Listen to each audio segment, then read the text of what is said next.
Bonjour à tous et bienvenue dans Quartier. Dans Quartier, on va vous emmener à chaque émission dans un quartier différent de Bruxelles. Aujourd'hui, nous sommes au Sablon et notre guide du jour, c'est Georges Van Coenberg. Alors Georges, vous êtes antiquaire et président du Brussels Art Square et vous nous avez donné rendez-vous devant l'église.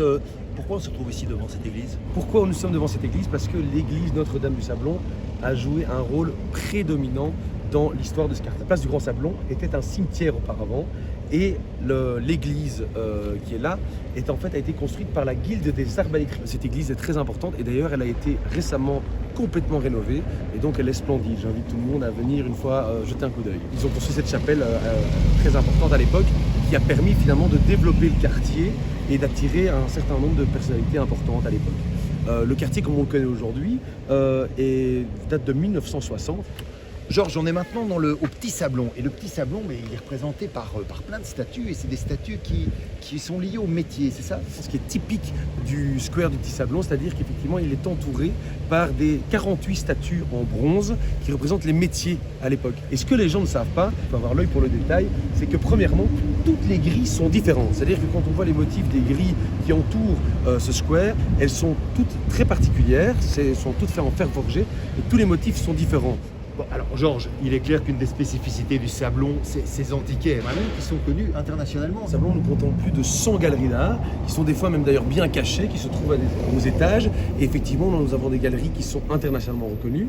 Nous avons également des galeries belges qui sont fournisseurs de la cour royale, plusieurs. Nous avons du bijoutier à l'art ancien, à l'art égyptien jusqu'à l'art à la Grèce antique. Nous avons également la chambre royale des marchands d'art et des négociants en art de Belgique, qui s'appelle la Rocade et qui est également présente dans ce quartier. Donc ça c'est chez toi, c'est ta galerie, on peut aller visiter? Tout à fait, avec grand plaisir. On y va. Ouais.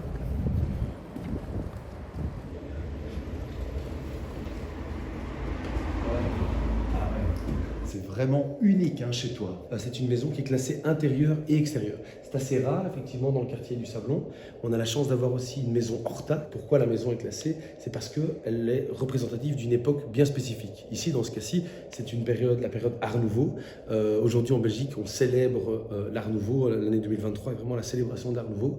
Et donc, effectivement, c'est une maison typique de cette période-là. La Belgique était des précurseurs dans ce domaine-là. Et donc, on peut retrouver des choses comme ça dans le quartier du Sablon. Très atypique, si je puis dire, oui, très éclectique. Mais le Sablon, c'est autre chose aussi. Le Sablon, il est réputé pour ses chocolatiers. On en a combien ici? Aujourd'hui, nous comptons 7 chocolatiers dans le quartier du Sablon. Des très grands noms comme 8 Amer, le chocolatier, le pâtissier, boulanger, la grande enseigne Marcolini, puis Neuhaus aussi, l'inventeur de la praline, ne l'oublions pas, Léonidas, et puis après, plusieurs chocolatiers indépendants. L'Impasse Saint-Jacques, c'est un lieu que la plupart des Bruxellois ne connaissent pas, qui est évidemment au Sablon. C'est une petite ruelle très étroite dans laquelle il y a vraiment des trésors, plein de galeries, surtout de l'art africain. C'est très sympa finalement de finir la visite avec la rue de Rollebeek, ça c'est vraiment le bas du Sablon. Tout à fait. Et ça permet de relier le bas du Sablon à la rue Haute, et qui dit rue Haute dit le début des Marolles. Et c'est ainsi que se conclut notre visite du Sablon. On se retrouve très rapidement sur BX1 pour partir à la découverte d'un nouveau quartier de Bruxelles.